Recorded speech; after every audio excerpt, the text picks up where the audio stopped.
Kealy and this is Voice of a Creative, and today I am going to do my Q&A video for you.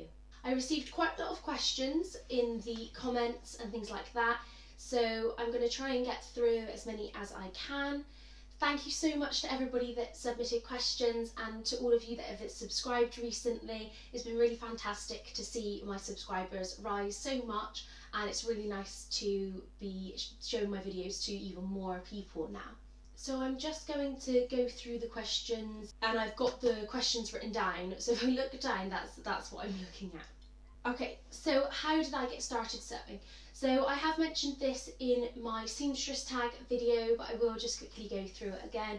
So I started sewing when I was a lot younger. I took GCSE textiles when I was 14, and we did textiles in school before that, and I also did a little bit of hand sewing with people in my family, up until then making little purses and embroidered pillows and things like that. So I've always been quite creative in that, and both my nans sewed and kind of inspired me in that way, and I was always allowed to do different making things, whether that was art or sewing or essentially anything I wanted that was creative. So it kind of started there. So I learned the basic skills of dressmaking when I made a dress for my project there, and there is a video about that first dress which I will link down below. So I did that, and for a little while afterwards I made a couple of things. So I made another kind of pinafore dress based on that, and then I kind of stopped. So I didn't take textiles into A level.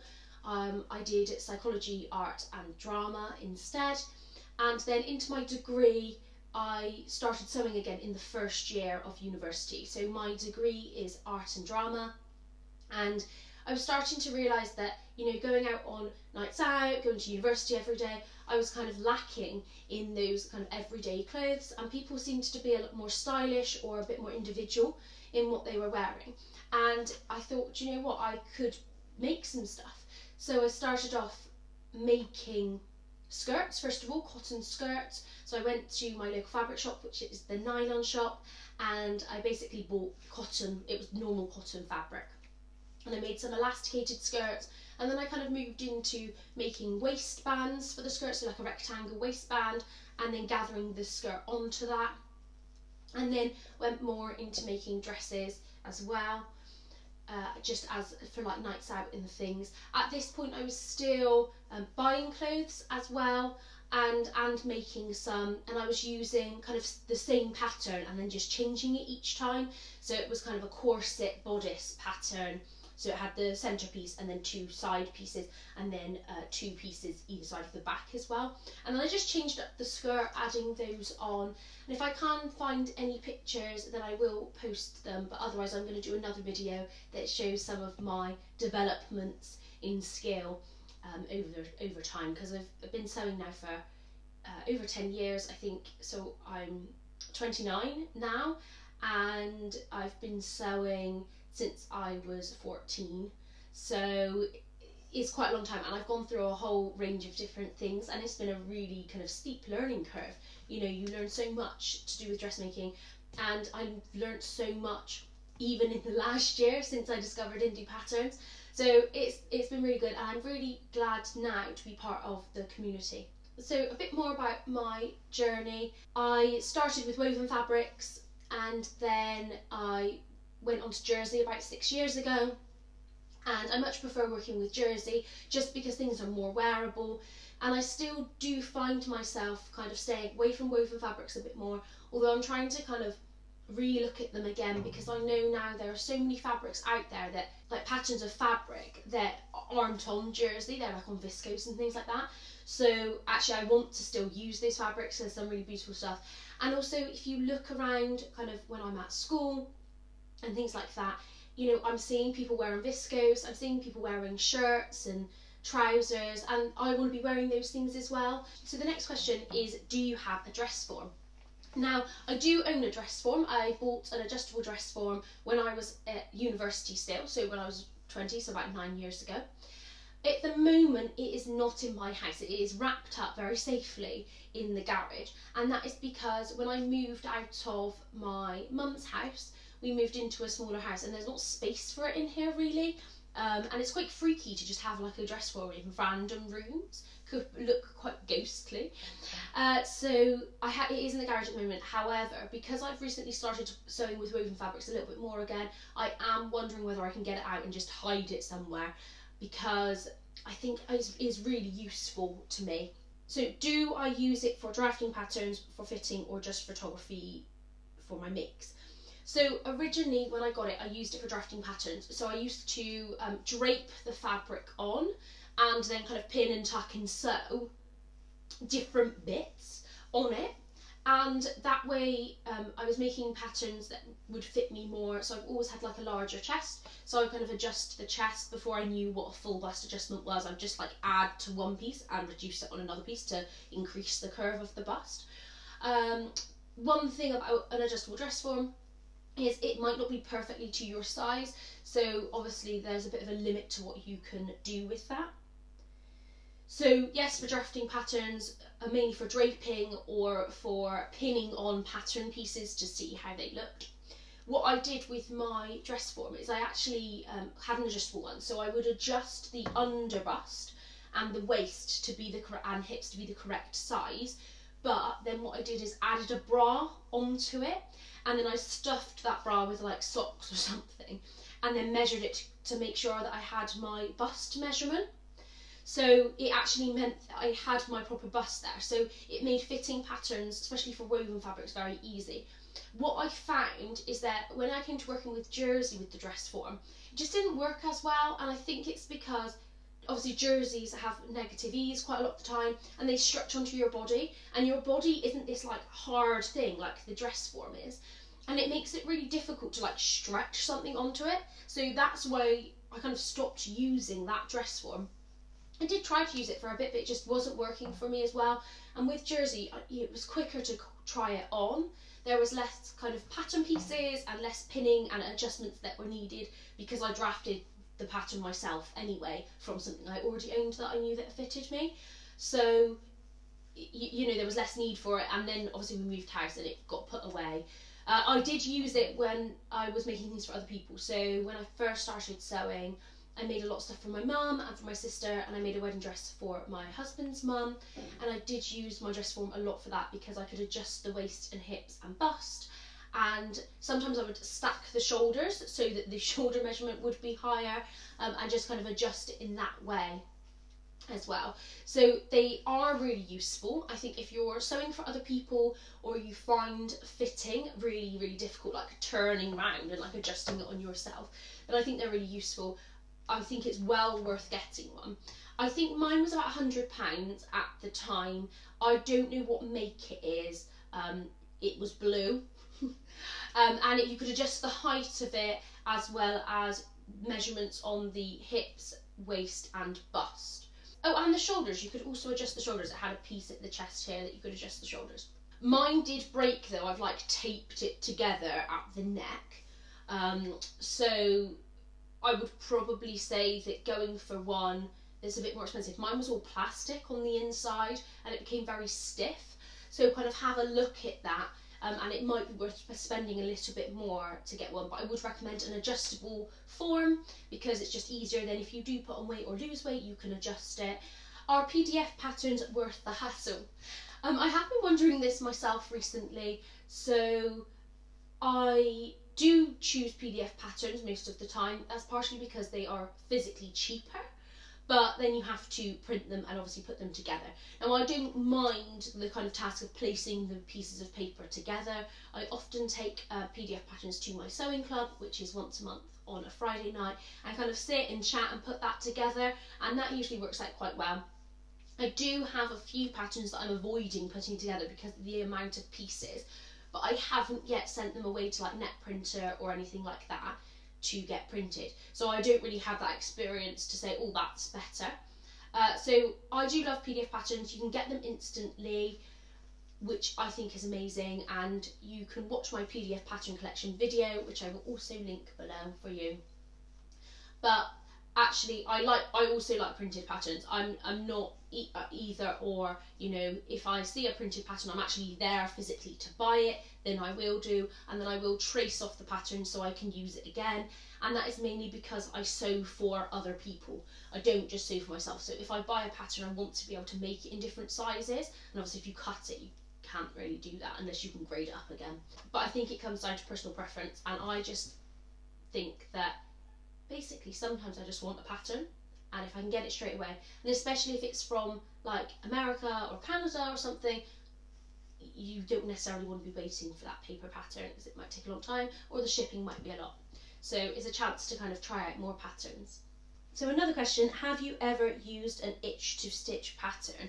So you will have seen in my PDF pattern video that I did have one itch to stitch pattern, and it is a tank top, but I can't quite remember the name of it. I will have a look and see. I really thought the instructions were really clear in the pattern, and it was good, you could print out in different sizes. The only thing I didn't like is quite the design of the back of the top, so I did give it to my sister in the end. So it was still a really lovely garment, but it just didn't fit me properly, and I did have to make a few adjustments at this side.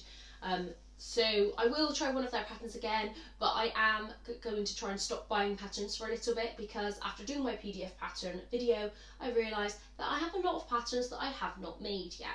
So I'm going to try and kind of stop myself buying so many patterns until I've made some of those, because there's no point in me just buying more and more and adding to my things that I could make. I don't really have a list of things that I make, but you know, it does put a lot of pressure on you when you have all of these patterns that you haven't sewn. So I am going to really try and sew through some of those, unless a pattern comes up that really catches my eye, and then I might go for that, or I might wait. I don't think the patterns are going anywhere, so I could wait for it until I've sewn a few more. So the next few questions were about my job. So I am an art teacher, and that is in a secondary school. So that is students who are 11 years old to 16 years old. So I have them right from when they start their kind of higher education right through to their GCSE, so their qualifications that they take in year 11. And a lot of people say it's a really difficult age to teach in terms of like behaviour. The students are just discovering themselves, you know, you've got all those hormones racing, and things like that. But actually I really love it, because it's when students start to discover their talents, and it means they can get really passionate about art.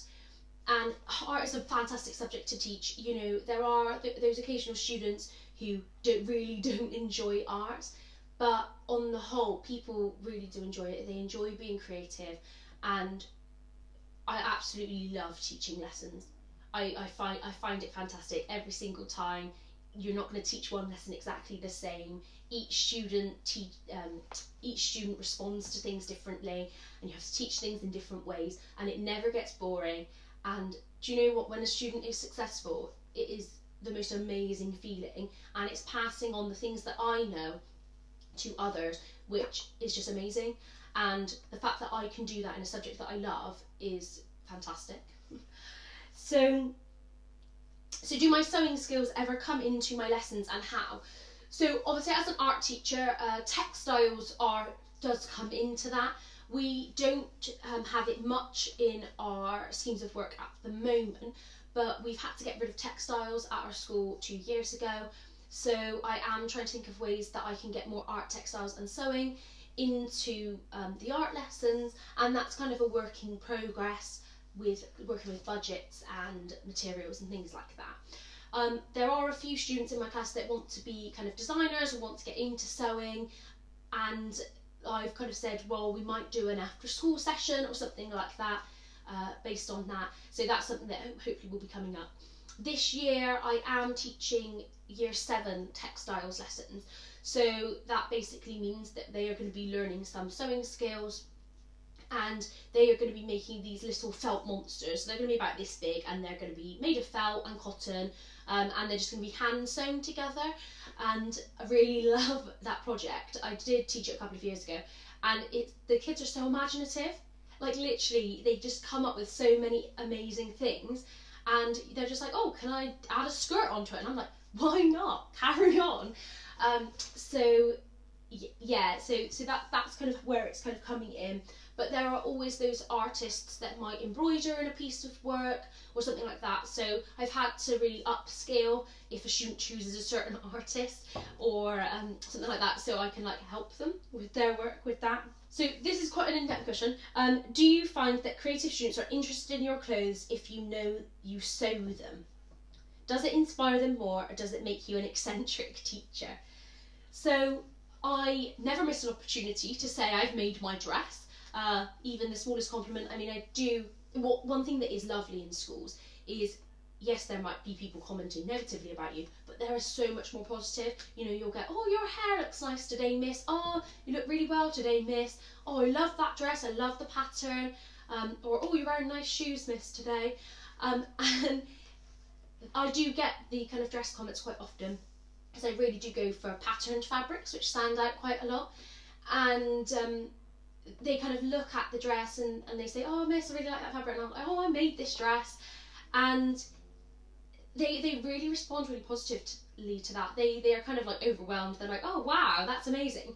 And some have responded negatively to it, not really understanding why you would make your own clothes instead of buying them.